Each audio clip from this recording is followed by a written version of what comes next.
Morning, everybody. Hope everybody is well and enjoying the nice weather. The rain is gone at last for a few days. We'll see how long it lasts. I just thought I'd upload this photo here. I took it in the winter, probably December time. It was quite cold. You see all the trees are bare and everything. I know it was quite cold. But I don't know, I think it was just a nice sunset. And later on when I was looking at the photos, I noticed this little craft there with the two lights. And you can see there's close-ups, not very good. Again, when you zoom in, you don't get much detail. They blur it out somehow. But you can see this there in the sky. It was stationary. It wasn't moving. It was there. And when I looked at the photograph closely, again, there's another one as well. There are two of them to the left of that. Move over a bit. You can see how bright these two little lights are, and that was stationary. They weren't flying around. Now this is exactly the same one that I capture in the videos. You can see the two little lights. There are loads of them. These are little craft. I've seen them plenty of times. They come down quite low, so that's how I know they're not insects when I see them up that high as well, flying around. They're exactly the same, exactly the same. So when I said, you know, when I post videos of the little craft or the unknown objects, or I think are unknown, I don't know what these are because there's nothing known to us. So to me, they're unknown. I'm not that backward that I don't know what craft we have and how they fly and move and all the rest of it and disappear and reappear and all sorts of things. They're not ours, definitely not ours. So I've seen all of them behave in these strange, erratic ways and caught them all on video one time or another. So I have got these crafts several other times on video. So they're not just little dots flying there, they come down quite low, as you can see in this photograph here. Clearly shown that it's stationary. It was there. I was taking stills, it wasn't a video. And it was there for quite a while because I have it in various photographs, just there, always just there, watching or something, I don't know. But I just wanted to point this out. That's how I know these are craft, because I have got other videos and have observed them over long periods. Okay, thanks. Bye. Oh yeah, PS. What I need to mention as well, in my videos, I've enclosed, I do take free shots and sort of try to slow it down a little bit. There are some very large glares, like a quick glare, quite big compared to the size of the sun. These glares are quite big, and then it just disappears. It's very quick on the video. You don't even see them. Slow down, you can see them very clearly. There's quite a few of those. And there doesn't seem to be anything there. That's the sun shining on something big that's invisible, because there's nothing there and suddenly the sun glares on something and you get a flash and it's gone. That's something just passed in the sun's light there that's not showing up on the camera. That I said they can make themselves invisible and things like that, but you can see them. There's about 5 of those. I may do a separate video on that because it's very interesting. It's very interesting what's going on there. And it clearly shows there is something there catching the sunlight, and it's big. Okay, just thought I'd add that bit in. People may have noticed. I think somebody did make a comment and say you can see the sun glaring on something there. That's exactly what it is. So I will do a separate video. Thanks. This is another collection of all the other little ones I've got in various clips of film. Now these are not visible to the naked eye. No one's even noticing these. You won't notice them. They're so fast. And what I noticed as well is like some of them don't seem real. They're like ghosty kind of things, like not in this realm and are halfway in this realm, because I should be able to get sharper images. But as I've shown before, I'll stick a few at the end. When I do get sharpened images, they blur it out. It's all blurred out deliberately. I'll put a close-up of a plane and show you how I can zoom in, even on planes. So these are as high. I should be able to zoom in and get the same detail on these, but you can't. I don't know. It's weird. Obviously, you're dealing with different signs. Am I bringing them here? I don't know. But some of them are very structured and solid and are here, and some of them seem to be neither here nor there, like halfway in between. So they have got the ability to just appear and disappear like that. And they are going really fast, but when you can slow it down and back frame, you can see how they're moving. Some of them have little jet streams coming out the back. Sometimes you can't really see them on my footage, but when I zoom down closer and frame by frame, you can see them. So I don't know how to explain. It's different. It's not the same all the time. They're different. I've seen the question now raised in several UFO things, posts and whatever. People are asking, could they possibly be alive?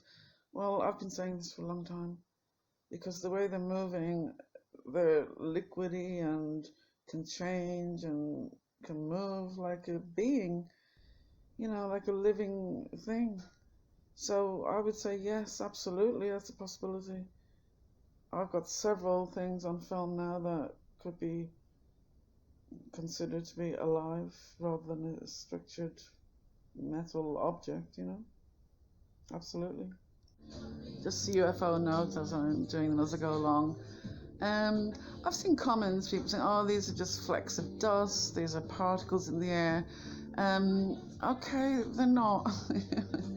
I know maybe that's what they look like, insignificant, but bear in mind I'm using a 300mm lens.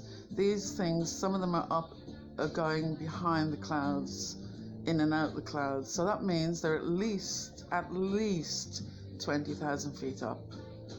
That's the lowest cloud, I believe, unless they're rain clouds that come down. But normal clouds, I think they're 20,000 and upwards, aren't they? So some of these objects, they're bigger than planes, bigger than helicopters. They're craft, and they appear to be alive, some of them. Yes, they appear to be alive because the ETs can communicate with particles, and that's what they do. They can control them as well. So when you can control particles, think of the endless possibilities of that.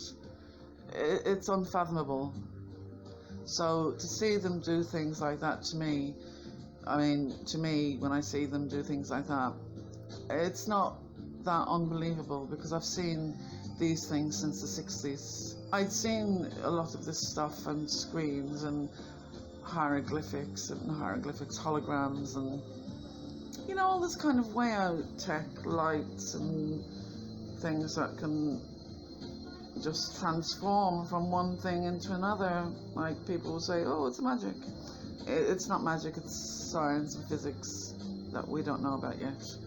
But isn't that what Stone Age and caveman people used to think, or natives when they saw a white man land with something that they hadn't seen before? They used to think it was magic. This is all it is. It's science and physics. And there is an explanation for these things, but it's just not in our knowledge at the moment. I'm working, there's a couple of, I don't want to say nuisances, professors. I'm too honest for my own good, because I hear this down, and oh god, I can't mention anything about real life because people are listening to my stuff and I know I'm referring to them, so I'm bloody can't mention the doctors, can't mention my friends, can't mention my brother's friends, can't mention anyone. Everyone bloody knows, they're all watching me. So I'm very limited to what I can actually talk about anymore. Please, watching everyone. So God Almighty, where was I? Yeah, and odd things happen. He's still writing me, but I hardly ever reply because he's asking for things that I don't want to really give, and I don't want to say, look, I wouldn't give these things to anybody in a million years, because humans annoy me and the way they play with matches and all this. It's not safe to give, even if I could get complicated physics things with quantum physics and all that. I'm going to be very choosy who I give it to, and it's going to have to be somebody like Tesla with integrity and everything else, and who actually does want to do things better for the planet and not for personal gain and recognition and all the rest of it, you know, money and all that. So coming by these people is very rare. They're one in a lifetime. So I would be that choosy. So he's been right, but why I'm bringing it up again, I've posted the video of this little gold craft and that lot. That day, oh my God, I knew they were there, but I couldn't see them. I knew they were there, and I just felt they were there. And I was lying down sunbathing in the garden. It was a lovely hot day, I remember, and I think we'd had a nice beginning to the summer, you know. Might have been in June, I think.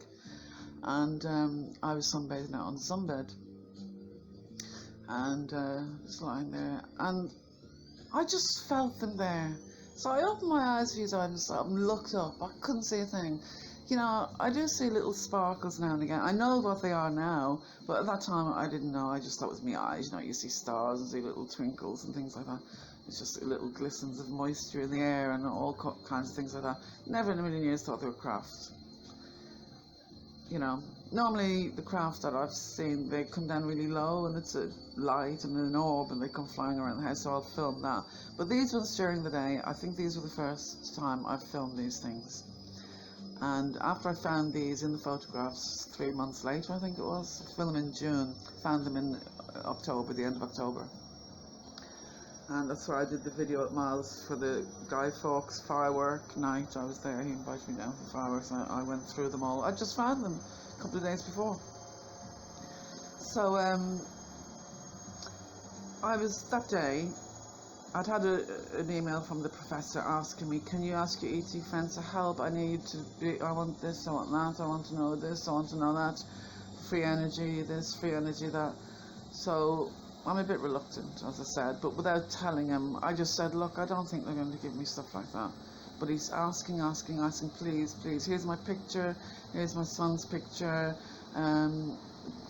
make us known to your ET friends so they come to us. I tried that. It's happened a few times. And they weren't happy, it wasn't good, they had bad experiences and scared them the living daylights. People are okay, they say, oh yeah, I wouldn't be afraid, I wouldn't be afraid. When you see this stuff happening, you're terrified, trust me. Trust me.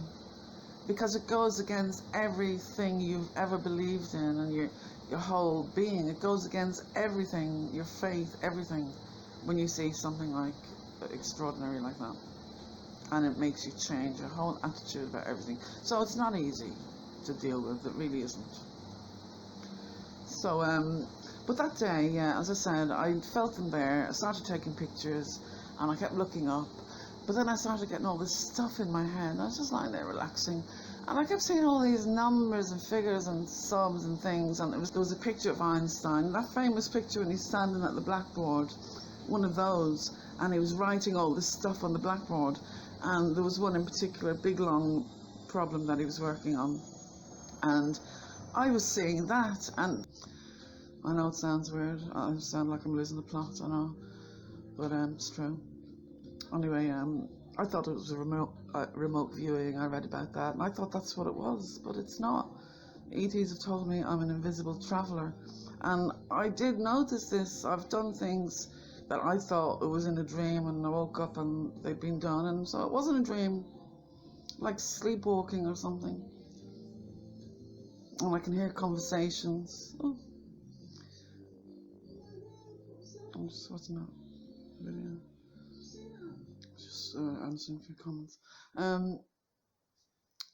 So, yeah, so I wrote this thing down, and then I came in. I had to get up. It wouldn't go away. It was going around. I thought, this is driving me nuts. I'm going to have to write it down. After about 5 or 10 minutes of that, I thought, I'm going to have to get a pen and paper. So I came in, got a pen and paper, and wrote all the things down that I could say, the numbers, the letters, and everything else. And I just wrote it down, left it there, put it back on the table. But then, I don't know how long after, it could have been the same day, the day after, that professor wrote to me, did you get anything, did you get anything? And I said, oh yeah, I just felt something yesterday. And I said, I got all these letters and numbers. And I said, did these mean anything to you? So I wrote them down for him, sent it off, and he emailed me back. He says, yeah, that's a problem I was working on yesterday.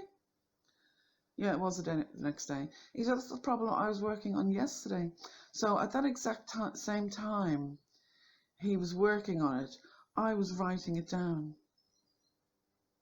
How does that work? I was getting it. I thought it was from the ETs up there. And then when I looked back at the photographs and found them all. Oh God, has anyone seen that advert for the air cleany thing? Oh, it's on every video I put out about 4 or 5 times, keeps coming up, and you just see the air and a big piece of wax coming out. It's revolting. I hate it. It keeps coming up because I hate it. There's another one. It's coming up again. Oh, skip ads. So many ads now online, isn't there? Thankfully, there shouldn't be any on mine. So I'm not monetized or anything, and I hate the ads, so hopefully you're not getting any. That's one thing you can be thankful for on my channel, if nothing else. Yeah, so how was that? Well, I was picking up his mind at the same time through the ETs somehow.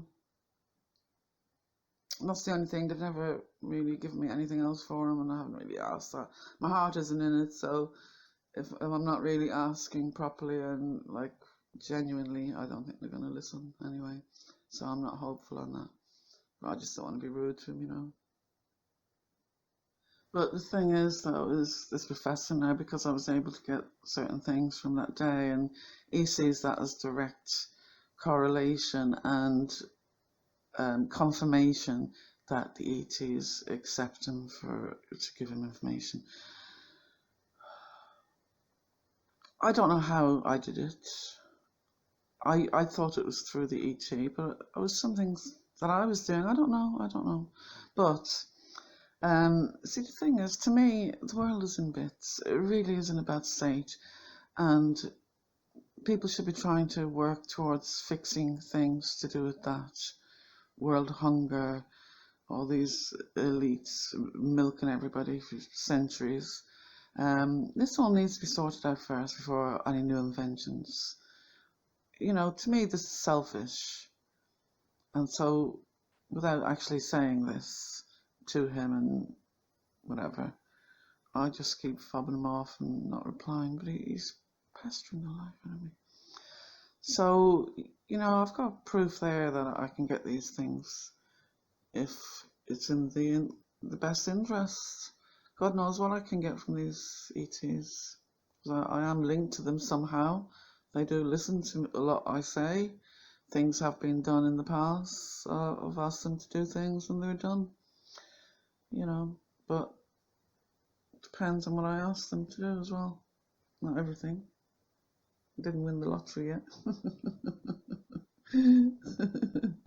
Still hopeful on that one. Oh, I don't know. There's so many weird things going on. I don't know what they want. I don't know why they pick certain people. I really don't know. I've asked these questions, never get the answers. I'm just worried that I'm going to die and never know the answers. That's so unfair. That is so unfair. That we don't know anything. You're here, you're gone. Do we find out when we die? I don't think so either. I think you're thrown into another place, same as here, you know, but like another step where you don't know anything either. So I'm not happy with this. Really not.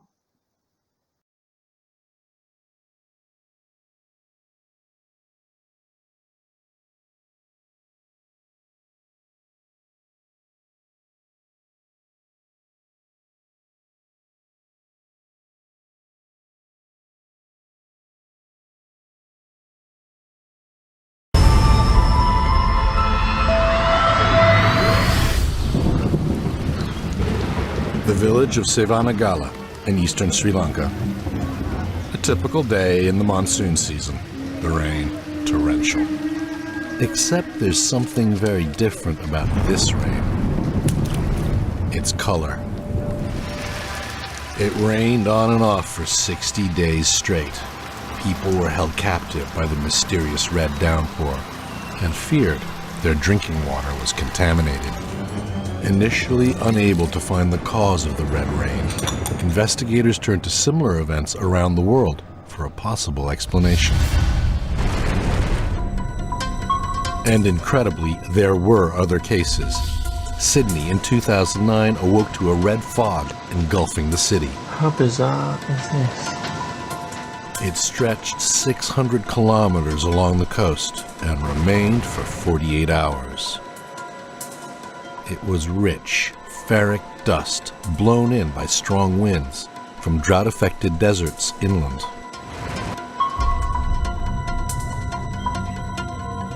And in 2001, in Kerala, southern India, blood-colored red rain fell for 2 whole months. Initially, red dust was blamed again, this time from the Arabian desert. Dust sucked up by hot surface air, blown across the Indian Ocean, and dropped in the monsoon rains. But the dust theory didn't hold up to closer examination. Indian physicist Professor Godfrey Lewis analyzed samples of the rain. It's very clear from the images that they are not dust particles. Dust particles will not have this regular shape. They will not be smooth balls like this, and they're not transparent like this. Professor Lewis found something far more intriguing than dust. These particles appeared to be alive. All known life forms need DNA, the essential building block of life on Earth. It allows cells to replicate. But Professor Lewis has discovered these cells are replicating even though they have no DNA. These cells multiply. So the biochemistry of this organism is different. It is a new kind of life form. Kudamadawachi village in the Karwalagaswaba area in Puttalam experienced red rain yesterday. Now, red rain has been experienced in several areas in the island in the recent past. Red rain began to fall in Kudamadawachi village at around 5 last evening. Area residents said that shortly after the red rains were experienced, it began to rain as normal. Assistant Director of the Puttalam District Disaster Management Centre said that the relevant authorities were informed about the red rains experienced in the area in order to conduct investigations. Red rains were experienced in several areas of the island over the past few days, and Newsfest sought an expert opinion on its scientific background from the director of the Buckingham Centre for Astrobiology in the United Kingdom, Vidya Jyoti Professor Chandra Vikramasinghe. Speaking via Skype, Vidya Jyoti Professor Chandra Vikramasinghe said that this phenomenon could be caused by a living organism descended onto Earth from outside. His personal interpretation was that it was almost certainly an extraterrestrial microorganism.